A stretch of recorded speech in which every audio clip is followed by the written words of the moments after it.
Hi, guys, and welcome to another episode of Coco in this. Oh my goodness. This is not Coco in the Sun podcast. That's my other podcast. Welcome to Folk Caribbean folklore, and we discuss things from a Caribbean perspective. I'm your host, Malika Critchlow, and today I believe we're going to read from the same book, Mouth Open, Story Jump Out by Grace Hallworth, and we're going to look at the spirits. Esprit, l'esprit. I hope everyone had a great week, because we have to find some joy in this life one way or the other. I hope you had a great week. Please excuse the hair situation. It is Saturday and I have had quite the day. Put a scarf and try to make it okay. But I wanted to be here. I wanted to read these stories. So I didn't let the hair get in the way. Okay. So we're here today. What else I want to say? Let's get cracking with the stories. I hope life is good for you. And if it's not, that you're taking it one step at a time, one moment at a time, and you're loving yourself through it. Remember, just be gentle with yourself, okay? People say les spirits, or the spirits we sometimes see, are the souls of those who died without finding peace. In different parts of the Caribbean, they may be called jumbies, jack-o'-lanterns, ghosts, or duppies. At certain times and seasons, spirits have greater freedom to move about and to show themselves as human beings in unusual encounters. As a side note, on Coco and the Sun podcast, I'm reading this book called The Hathor Material, which is like a channeled message from a collective from a dimension that has already ascended. And they kind of describe or explain what ghosts are in a way. They say the humans have different subtle bodies. Like we have the physical body, but then we have something called the car body, or like an energy body. We have like an astral body. We have an ethereal body. It's like 7 they list. And they can see it because they can see us from an energy standpoint, not a physical only, which is how we see things in a physical way, based on the book. Anyway, so the person asking questions asked if, like, what are ghosts? And basically, because they were saying, like, you can build up your energy body, your car body. The Egyptians called it the car body too, like ancient Egypt. And as well as the Palladians, in another book I read called the Bring Us to the Dawn, which I also read in Coco in the Sun podcast, if you guys want to go check it out. I read each book chapter by chapter. So if you don't want to read it, if you don't want to buy it, I still recommend you buy it because like the information is so good. It's just always good to go back in case you had a question. Of course, you have to discern what you think is true or not because they are explaining things to us in a way they think we would understand, as we don't know the full story, as well as not from our perspective, right? So some of the things that they express, just run through your little own discernment in your heart to figure out, well, is this where my truth lies or not? But anyway, they also talk about the car body. The Palladians also talk about the car body, which is like the energy body. And both books give meditation practices to build up the car body. Essentially, so she asks them like if ghosts were that, because in the Hathor material, they say that if a person's car body is built up enough, it can, after you pass, it can still stay on Earth if you want to. And so they basically said it's like the physical body twin. So it looks just like your physical body, but it is energy, the energy bodies. I think it has like a glow or something to it. I don't know. I think it's what you use to bilocate and stuff too, if you're into all of those things. I have not, I have heard about it, bilocating. It's not something I have really researched too much yet. I go really slowly with these things, you know. And I allow for things to unfold in the best way for me, based on what I'm interested in. So I think they kind of, so they basically said, yeah, like ghosts of people that still, well, your car body that probably you've built up well enough that it could still stay here and be in contact with, or maybe it's has some issues that's not resolved, etc. I can't remember all of what they said because I read that like a few weeks ago. But if you're interested in finding out like the act, like, you know, a more explained way of what they are, more of an explanation of what they are, you can check out the Hathor material. You know what? If I find it, I'll read it. Yeah. Okay, so let's continue. People say that le esprit, or the spirits we sometimes see, are the souls of those who died without finding peace. In different parts of the Caribbean, they may be called jumbies, jack-o'-lanterns, ghosts, or duppies. At certain times and seasons, spirits have greater freedom to move about and to show themselves to human beings in unusual encounters. But in Trinidad, I think we call them jumbies or ghosts. But I think in Jamaica, they say duppies. Okay, so let's see how many stories. There's one short one, another short one, another short one. I think it's like 5. 6. Wow, this one have a lot. The last one is a long one. Okay, so let's see how much we could do today. How many? Let me speak proper English. Okay. It was Halloween, or the Festival of the Dead, and young Desmond was hurrying to get home before midnight.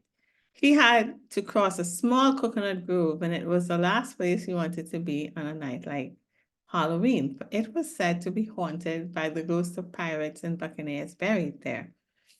That would be scary because my grandfather was part owner in a coconut estate in Miaro. And at night, yo, because we used to go there every summer. I think vacation times were like Easter, we would go there. Best summer holidays like ever to go to the country. Because I'm from Woodbrook, which is like a suburb of Port of Spain. But my mom is from Miaro, although she grew up in Port of Spain. I think they moved to Port of Spain when she was still in school or something. But her father stayed in Miaro, so had a house there. So we would go every summer, all the cousins. And yo, the best, the best holidays is with your cousins in the country. Getting up to one set of mischief, okay? All kind of scary stories, good food, good cooking, uh, crab catching, going crab catching. I think I had chip curry there. I mean, all kind of things, all kind of food. Jumbie beads that grow on the side of the road. The country people are the best. Evening drives, so pretty. Man, I miss those days. Anyway, so it would be scary at night. There's a lot of big, like, trees blowing in the wind at night, and there's like no lights, okay? He was nearly halfway through the grove when he heard a rustling sound behind him. But he told himself that it was only the wind rustling dried leaves on the ground. But as he walked on, he realized that there were footsteps, firm footsteps behind him. And yet, how could that be? There had been no sound when he set out. Desmond lengthened his stride without actually running. But you know he wanted to run, eh? He did not have to strain his ears to hear that the footsteps were still there. They were getting closer even, though his companion did not seem to be walking any faster. As the distance between Desmond and his companion lessened, he heard another sound. It was the rattle of wood knocking on wood. Oh my God. Oh, or could it be bone on bone? Desmond broke out in a cold sweat. Suddenly, the footsteps were alongside and keeping pace with Desmond's footsteps. Desmond was too terrified to turn his head to see who walked beside him. He heard a rhythmical clicking sound with every tread. The walker matched him step for step. The echo of a voice without body and without color ricocheted on the still night air until the grove was filled with many sounds. Young man, why are you in such a hurry? That's how it's like written. I am not making that up. Desmond fought to control the panic that gripped him like a pair of giant pinchers. It seemed an eternity before he could draw enough breath to speak, and then his words came by fits and starts. I'm trying to get home before midnight, night, but I have not heard the church clock chime. Can you tell me the time? Certainly, replied his companion. It was gone past midnight when I left hell. To this day, Desmond does not remember how he got home and still shivers with fear at the thought of his encounter with the spirit in the grove. And nothing will ever make him leave his house again on Halloween night.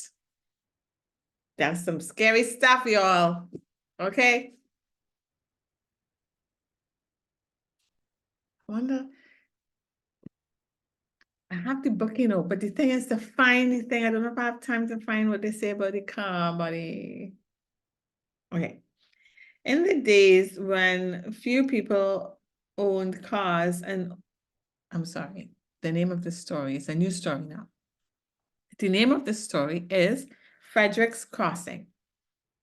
In the days when people owned cars and only the city roads were lit by electricity, not many people risked wandering too far from home at night. But love gives courage to the faint-hearted, and Frederick was in love with a girl in a distant village.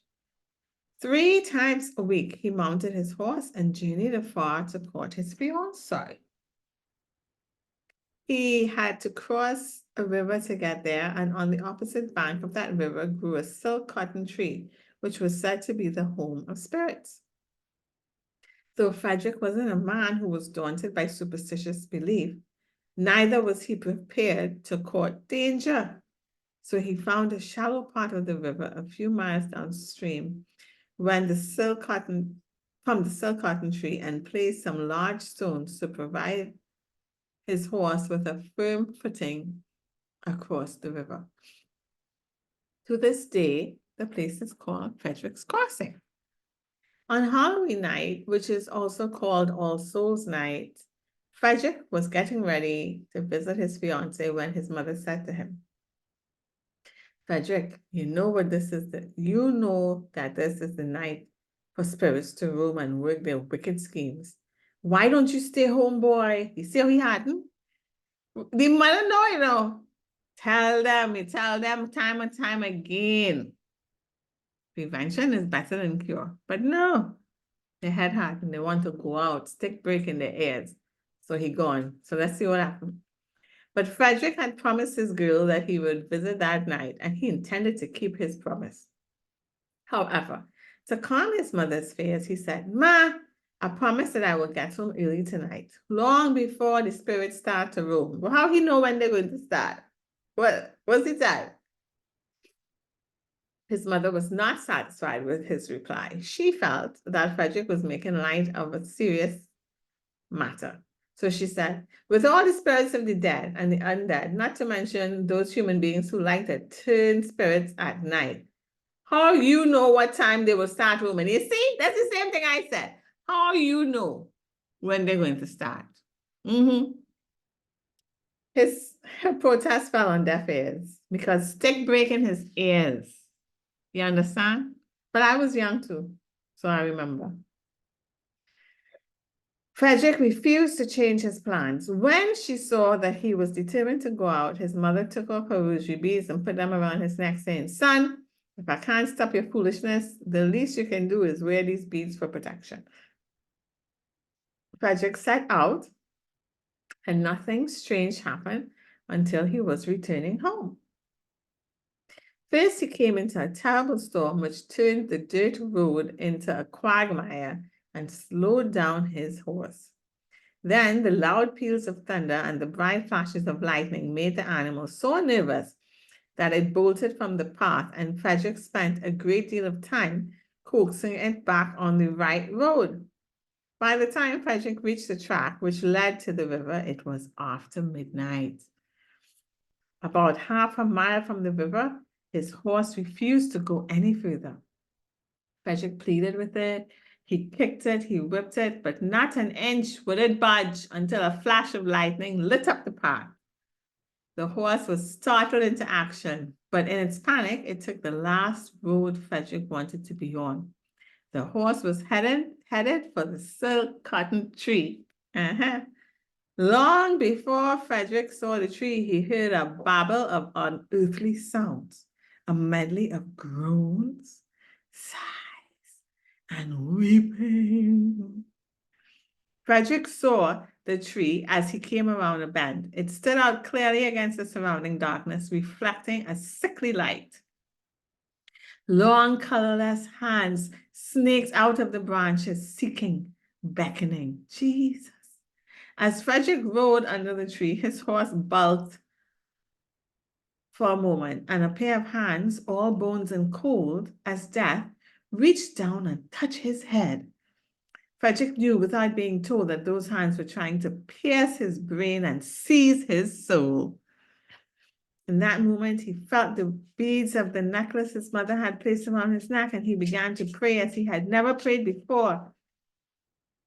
With one sprint, the horse plunged into the river, and as it did so, Frederick felt something hit his back and bounced off into the river with a loud plopping sound. The horse needed no further urging, and soon horse and rider were on the other side of the river in the safety of their own village. When Frederick's mother heard the story, she wasted no time in asking the priest to come and perform a purifying ceremony over her son, for she said, the spirits mark you with the eye that hit your back, and that can only mean one thing. They want your soul, and they will get it unless the priest cleans it off with holy water. And this time, there was no argument from Frederick. So that is the end of that story. We'll read some more next week. Let me see if I find, I don't know if I will. I don't know if I'll find it.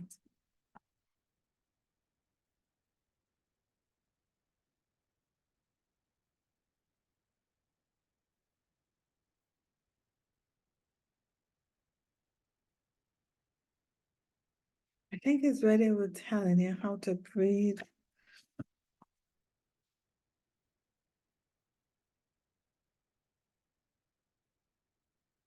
I'm trying to. I'm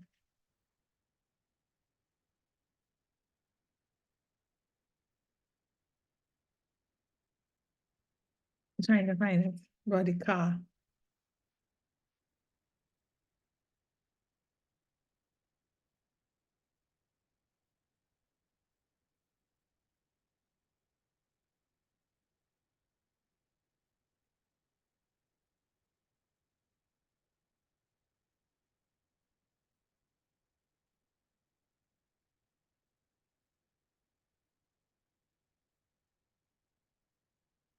I think this is talking about opening your heart. Because staying in love it protects you from almost anything. That's what they're saying. But also you have to be aware of what situations in which to open your heart and what situations not to, like, to kind of protect yourself.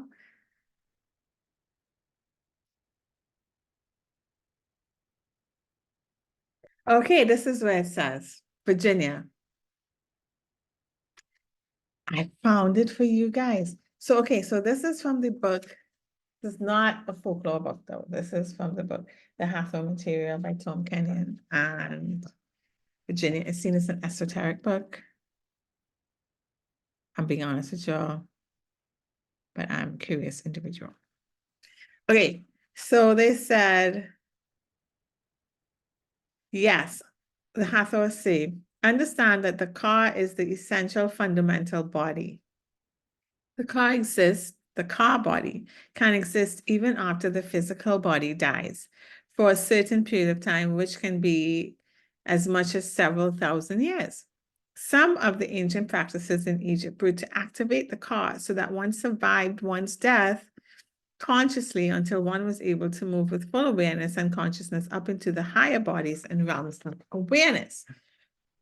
Your potential is much higher when you develop the car because the car vibrates much faster than any of the bodies, with the exception of the etheric and causal bodies. So they vibrate, I believe, faster. The etheric and causal bodies vibrate faster, as per the Hathors in this book. The car supplies the building blocks, if you will, at the subtle realm for the actual physical body, the actual self. It supplies the energies and the architecture. Hold on, the TV.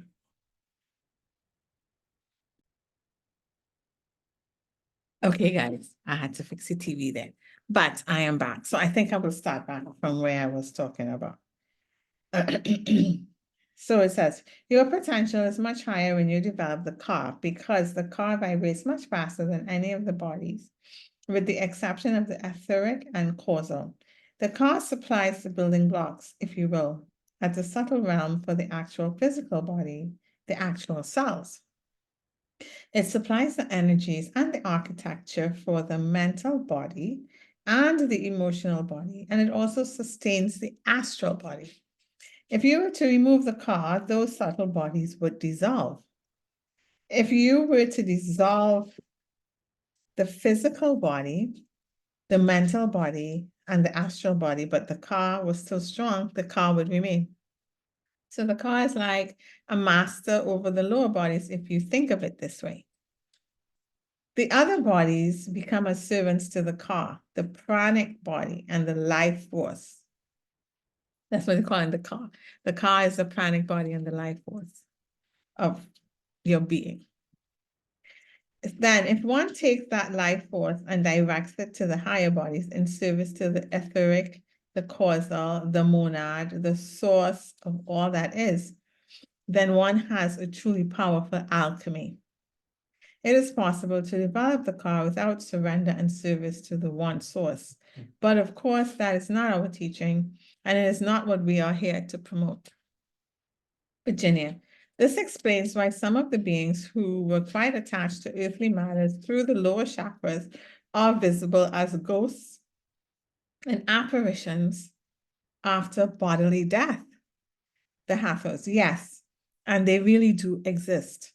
Virginia, is there anything else you'd like to say before we go on to the next exercise? We want to be sure that it is clear to the reader how to use the car to balance uncomfortable emotion in the way we have just described. The first step is for the reader to begin to sense where they feel different feelings in their physical body. The second step is to rebalance that emotional energy by using the pranic tube, which we clarified previously in this chapter as a necessary skill. So yeah, so I don't know how I got off topic, but yeah, so the folklore is about spirits and this kind of from the Hathor Messages from an Ascended Civilization explains our different subtle bodies and how one of them can be still here after we pass, and that's probably what people see as ghosts and apparitions. So I thought that would be like interesting to know. I don't know. Anyways, that's the podcast for today. That's the episode. Next week we'll continue with Le Spirit. I'm trying to be French.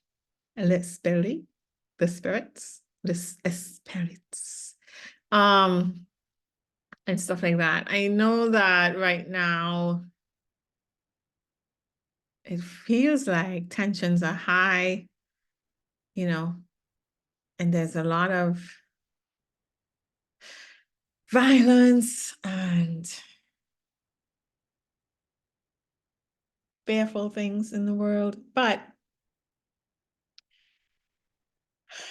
try to remember that thoughts create our reality. I don't know how long it takes to create it, though. There seems to be a little bit of a lag time, but just keep thinking positively, keep thinking good things, keep thinking about things you want to see come into being, not things. Don't keep focusing on the bad or the fearful things that you're seeing. Think of where you want to be, what you want to experience. Hopefully that helps. Hopefully that helps. Hopefully it helps from feeling scared, or it helps to bring into reality the life that you want. But also, like, okay, if you are experiencing, because I think the energies are high now as well for clearing, so which means we'll be easily triggered. You might be remembering things from long ago that happened that you're irritated by, triggered by, bad feelings about, sadness, If that's happening, it's coming up, I believe, and you can figure it out on your own and see what it feels like to you. I'm just telling you what I think it is and what works for me. Let's see if it can help anyone, right? So if memories are coming back that are not good memories are coming up now from like things you forgot about, childhood, teenager, just life, because life is filled with different types of experiences. And you find like your memory keep going out of nowhere, right? It's probably coming up to clear so that because those sad feelings, those not so nice feelings are dense, right? So we try to forget it and not deal with it, but they haven't been resolved. So to clear it or resolve it, you have to look at what happened. You have to look at how you felt and why you felt the way you felt, and you have to allow for how you felt. Not feel bad about how you felt, like, oh, I shouldn't have felt that way, but no, I had a right to feel like that. That was some messed up stuff that occurred. And then look at it from the other person's point of view. They may not have seen the damage they were doing. They were probably in a hurt position themselves. They're probably learning what they learned from other people. They're probably so detached from their own feelings that they couldn't help themselves. So while you can see what occurred and how it affected you and honor that you had a right to feel the way that you felt, also you could be like, well, they also probably had their own stuff going on and stuff like that. And if you're able to forgive it, forgive yourself and forgive that person, and you will find that you're just much lighter, like that thing doesn't come up again. You know what I mean? And just give yourself love. Give yourself love.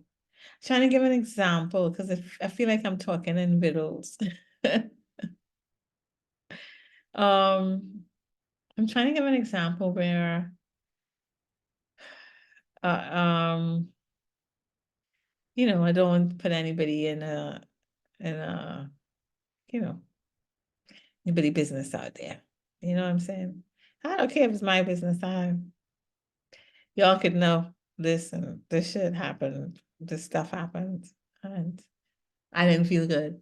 But it usually involves someone else. I'm trying to find a way to talk about it without.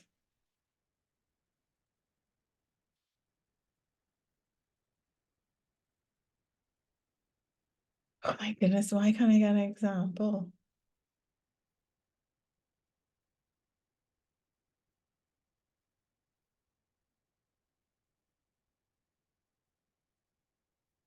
I mean, I have many examples, but I don't know how to say it without.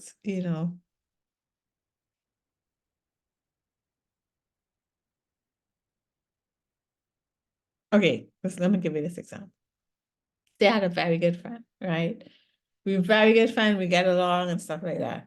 But whenever I tell her anything that's my business, she likes to tell other people the business, right? And then she'd be like, well, you didn't tell me not to say. Sometimes I would have told her not to say, and she would still say. And she wasn't a bad person. It really wasn't mean-spirited, but she was the type of person that liked to connect with everybody. And so, people like to old talk. So if you know business, you know talk, people will talk. And she likes that way of feeling important and having those conversations are exciting. They are exciting. Okay. I know that. But when it's your business being talked and it's not what you don't want your business for the parish and the marriage, right? So she's not somebody that I talk to very often, and there's a distance now. Years now. It's not a new thing. It's an old thing, right? Years, maybe 10, 15 years now. But when I look at the situation now, right, I, of course, had every reason to be upset. You tell somebody something in confidence, you think they're your friend, and you tell them to tell anybody, and they're going and talk your business, right? So I had a right to feel the way I felt. I'm not discrediting that. And I forgive myself for being that naive, for trying to do business, for being that silly to do it quite a few times and keep hoping it wouldn't happen again. Because sometimes you'd be like, but you stupid, eh? You're telling yourself you're stupid. Nah, I don't talk to myself like that anymore. Okay. I say, well, you know, forgive yourself for being that naive. Forgive yourself for trusting. You know what I mean? And your feelings were valid. That wasn't a cool thing that she did. You had a right to expect that you know, your information that you were telling to a friend wasn't going to be put out to blast. But at the same time, I could see from her perspective of wanting to connect with others and this way being intriguing and interesting and old talk, although she never talked her business, she don't talk her business. Okay. But I could see how wanting that connection with others and I don't think it was intentional. At the time I used to say, oh my God, was she had to talk everybody business. She always had to be in it. She always had I thought it was maliciously done and all that. But now, like, I'm just like, really, I could see it as a way of her wanting to connect with other people. And that was a way to connect. That was a way to talk. And then they will tell her stories and thing. And also wanting to be important in a way, right? So people will always talk to her because she always have a story and it gives a kind of I want like a a place in society, so I could see that and I could forgive that. I could forgive that, you know and then I could wish her well and know that the friendship probably isn't aligned for the type of friend that I would need, but I could be really cordial to her and have light conversation. Or, when I see her, I don't have to be like, oh my God, I can't stand her. And no, it's not that anymore. It's just like, that's just who she is. And I wish her well, but I can't be too close to her because I can't, tell them my business, you know? And yeah, so now that's just light. Like I don't stress about it, I don't feel bad about it. I feel really good about it. I feel good for her. I wish her well, like, and she would align with people that could deal with that, that are happy for that don't have things that they don't want people to know, that want everybody to know their business because they have people so. So I'm just saying, if you are finding that you're remembering things that weren't pleasant memories now and you don't know where these things drumming up from and why, they're coming up now so that you can get rid of these negative feelings about it. Because I think things are I think our society is going to change in a while. I don't know how long it will take, but I think we're heading into more love for each other. But first, we have to be loved to ourselves. To be loved to ourselves, we have to respect our feelings, our heart joys, the things we want to do. We have to be able to hear it, because sometimes we don't hear it because we're so busy. But also that means,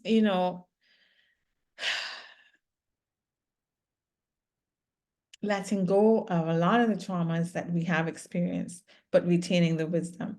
And so that's a way that works for me, of acknowledging what happened and not suppressing it, looking at it, being, validating my feelings, but also understanding the other side's perspective, and no side being right or wrong. Sometimes some sides are right or wrong. Like if somebody physically assaulted you or anything like that, of course, you know, that's never okay. But you could see that that person was in pain, or they don't know how to control their feelings, or they are in a negative loop.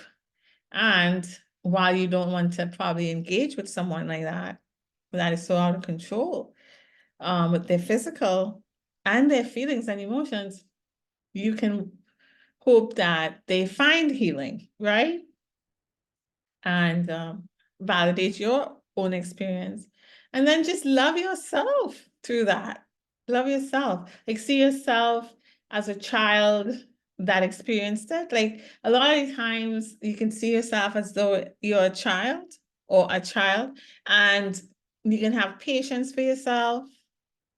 You could comfort yourself, soothe yourself through it, and love yourself through it, and then you'll find that you're much lighter, and things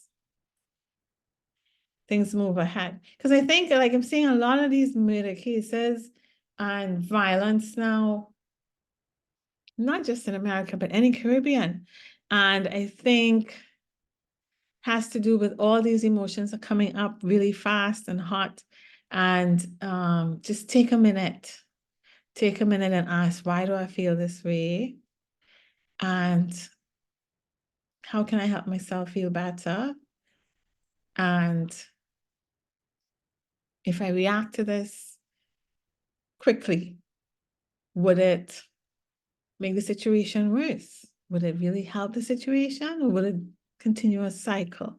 So take a minute, take a breath, take a minute, take a breath.